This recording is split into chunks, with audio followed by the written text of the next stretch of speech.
On Wednesday, I had my second chess meeting with Iman7296_YT, and we took a look at my opening repertoire for white, specifically my Queen's Gambit opening. In this video, you will see me play a very short but a very theoretical game in the Queen's Gambit accepted line, which is a very dangerous line for black to go through if they intend on trying to hang on to the gambited pawn. After the game, you will see in this video, Elias and I went ahead and analyzed both this game and another game that I lost while playing against the Queen's Gambit. So if you'd like to see that video, then head on over to Elias's YouTube channel, link in the description of this video. Hope you enjoy the games. Alright, so what is the plan for today? So the plan for today is, so last week you worked on your black repertoire with the Caro-Kann, and today we're going to be looking at your white opening with the Queen's Gambit. And you'd play a 15-minute plus 10-second increment game on chess.com, same as last week, and then we can discuss the moves, and after we'll do some game analysis. I think they just don't want to give you white until you play a game as black. I guess that's possible. Yeah. Okay, so I did get white. Okay, let me just go into specs. And we're doing the Queen's Gambit this time? Yeah. Okay. Accepted variation. Yes. Oh, he did do this. Okay. Yes. Okay. Here's where it gets a little bit fuzzy, but it's got something to do with Queen F3. I might be able to play that right now. Yep. And you're eyeing up that rook in the corner. Yeah, I do know that knight C3.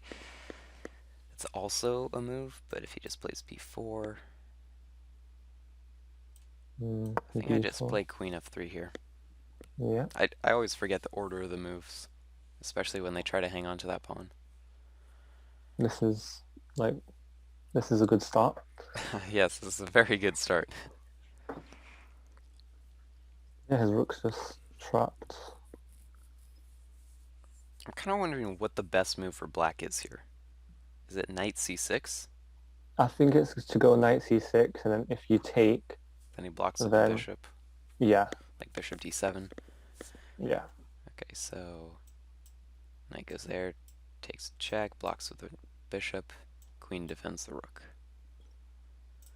Then B5 is hanging. Oh wait, no, it's not. The bishop guards it. Wait, so you got a nice pawn chain in the sense. That's what I really like about this position for you. Yeah.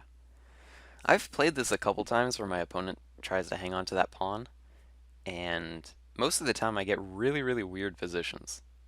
Yeah. Because once their pawns are all torn up like this, they're just kind of like winging it. They're throwing their pieces at me left and right. It's pretty hard to find what the best move is because everything is so unusual. Yeah, you've got to evaluate like a position that you wouldn't usually have to evaluate, but in this case, yeah.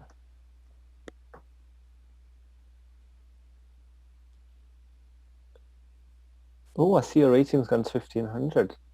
Congrats. Yes, thank you. I was playing quite a few rapid games recently, trying to get my rating up there. Yeah, okay, so... Okay.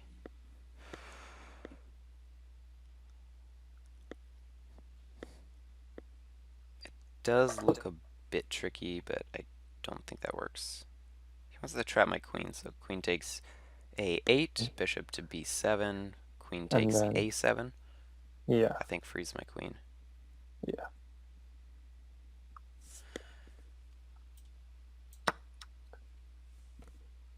Very nice.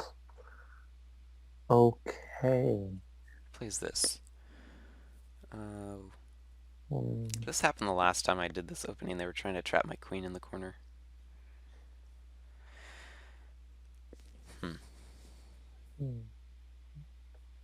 Clearly bishop b7 is the threat.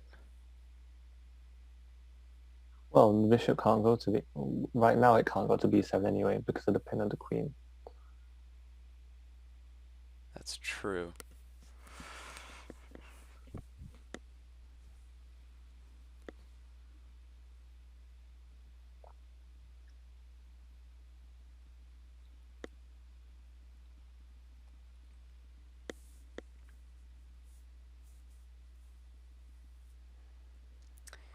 So I'm thinking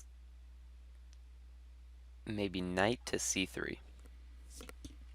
Okay, that seems like a very logical move, attacking the It's pawn. Yeah, it's logical, but it does leave black with a lot of opportunities to move different things. Yeah, Thinking like knight c3. Actually, I should show this here. Knight c3, b4, something like knight to d5. c3. Hmm. I like knight c3. Oh, you can move the other knight. Oh, basically, I know it may seem a bit scary, but the queen on a8 is actually very well placed. Yeah, it's pinning down the bishop, and I think that's just something that he's going to have a hard time getting out of. Yeah, I'll just go with knight c3. If b4, maybe knight to b5 is good. yeah. Because then if he targets my knight, I can just take the pawn on c4. Defend my knight. Everything's holding together. Yeah, you've got like a nice bind.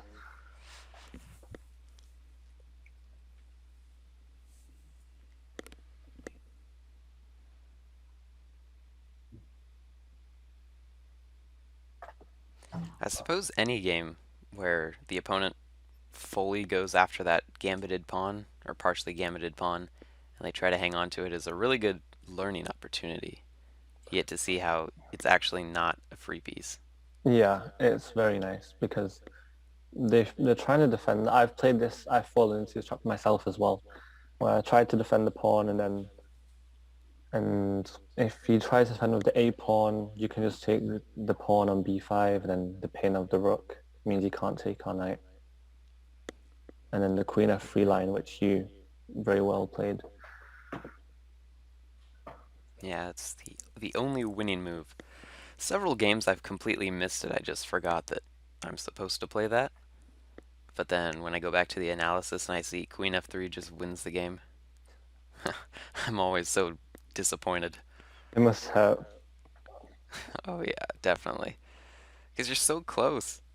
But instead I'd play something like queen a4, I think. Yeah, Or maybe even I sacrificed the bishop for a pawn and then played queen a4 check after he takes. I'm a big fan of sacrifices myself. I do like to play quite a bit of sacrifices. I do not like sacrifices. I'll only do it if it's 100% justified and if I see all the opportunities for my opponent are just pointless, nothing does anything, then I'll consider a sacrifice, but I don't sacrifice pieces just because, oh, it looks cool, or this probably is good. I don't like giving up material so easily. Yeah, I used to be like that, and then I've seen like a couple of Grandmaster games where I'd be like sacrifice basically every piece, and I got some nice like checkmate in one. Yeah, there's that lovely train. Oh, he's thinking a while for this move. Mm. I If I think was he's black, just yeah. go on. I was just saying that if I was black, I'd probably just blitz out b4 just to hit the Yeah, knight, but or yeah, I don't know, beef. maybe develop a knight, something. Mm. Developing the knight. Mm. B4, I think is okay. Well, b5 is still hanging. He's threatening a fork. Huh.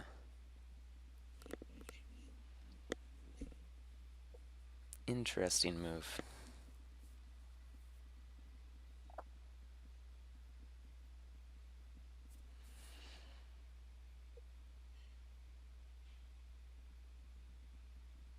Queen e4 looks fine. Defends everything. Queen Um, E4, he does holding have a all the. lot of hanging pawns.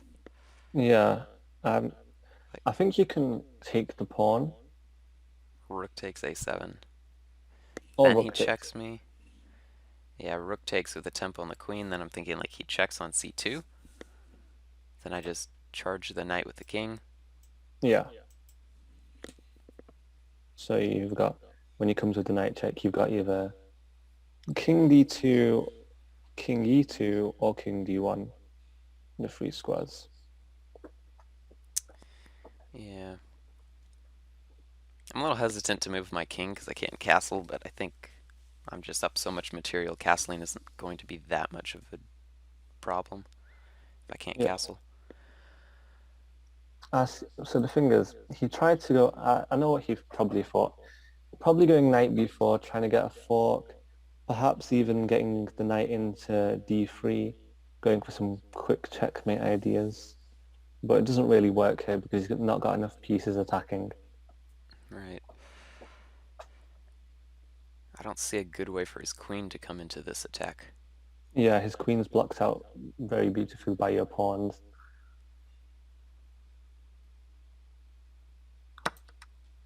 Okay, I'll start off with that pawn. got to move the queen. Well, well, yeah, I guess he does. I was thinking if he Mm, checks first, but then I just played king d2. Now his knight and his queen are hanging. yeah, So yeah, he does have to move his queen somewhere. I don't see any good squares for his queen, to be honest. I'm looking at like queen c6. Queen c6, yeah, It to looks like the trade. only thing to save his bishop. Yeah, queen c6 is the only thing that actually holds his position. Otherwise, everything is just completely losing. His queen c6. He does have queen d8. It doesn't look good for him, but He does saves have the it. queen and defends the bishop. Yeah,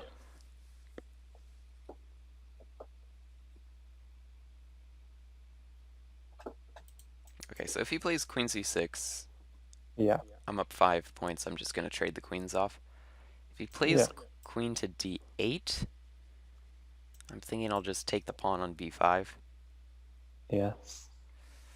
get more material, and then knight to c7 check is a threat. Yeah, a very big threat, in fact.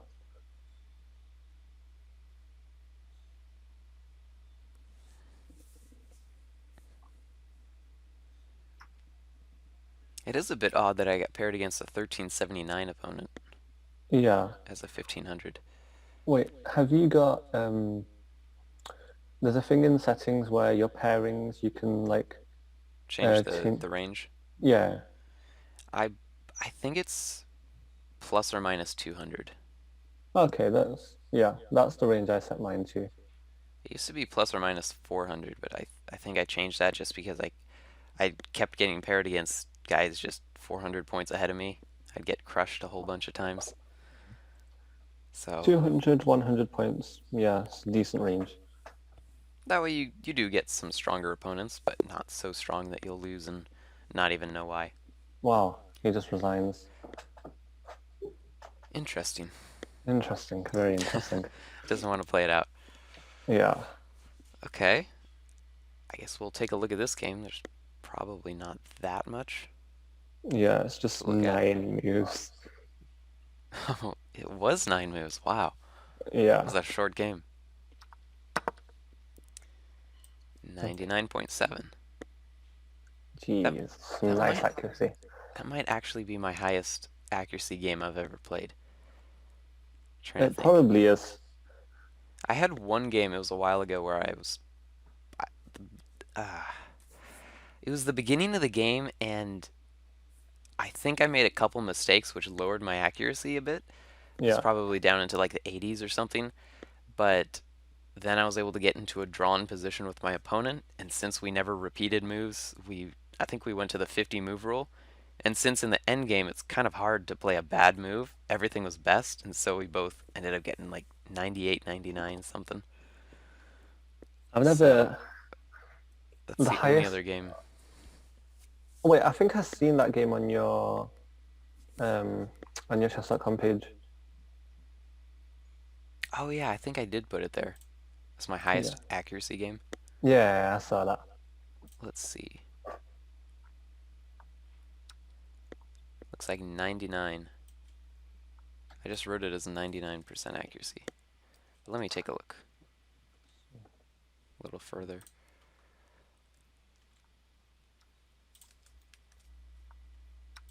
Oops.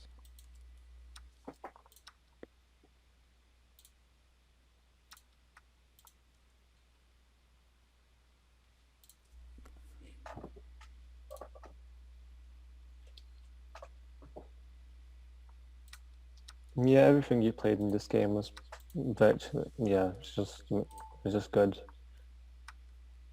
I think a lot of it's just like engine moves. Yeah, It's pretty straightforward. your You know, opponent had 2.3 accuracy. really? Yes, Oh, I completely 2.3. missed that. Wow. I've never actually seen an accuracy that low. I don't know if I have either. Goodness. I've seen 2.3? 18, 2.3. I've seen a lot of like 3, 4, 5% accuracy before, but wow. 2. 2.3 to 99.7. Wow. That is magnificent. Yes. I saw Botas, she got 18 accuracy against Hikaru in the title Tuesday, but and it was like she got crushed by Hikaru. Hmm. I do believe I saw that as well. Yeah. But she did play, I mean, decent moves. She did play decent moves in the opening, but then Hikaru being Hikaru just slowly outplayed. Yeah, he found some weakness. Okay. I can't find the other game at the moment, so I'll look that Yeah, up a little it's bit later. fine. Um, Yeah, there's no real problems with this. Yeah, there's pretty much nothing to say. So with the Queen's Gambit, were you looking for like any like sort of advice in when they decline or when they accept? Not so much. I feel like I've played around 200, maybe 300 games with the Queen's Gambit, so I feel pretty well versed in the different variants. Um, this is one that I've studied several times, just because I see this a lot when they take the pawn, and it's not that tricky to dismantle the whole thing, just Queen F3. And then after Yeah, that, you end up playing some really weird game, but you're winning the whole time. So yeah, I think for a more standard Queen's Gambit game it's where my opponent doesn't take the pawn or they don't hang on to it, I yeah. think what I typically do is I just play for space on the queen side, develop Play my for space at the pieces, Queen's play for side. space on the queen side, castle king side, and from there I think I just put a lot of pressure on that side. Yeah, so We could probably look at some of the other games I've played recently. I do believe yeah, I've played the Queen's Gambit. Thank you so much for watching this entire video, and please subscribe to my YouTube channel and to Amon7296_YT if you enjoyed the video and if you have not already. I have a link in the description down below this video to Elias's YouTube channel, where we analyzed this game and another game I played as black against the Queen's Gambit and lost. Thanks again for watching, and I'll see you guys in my next video. Bye!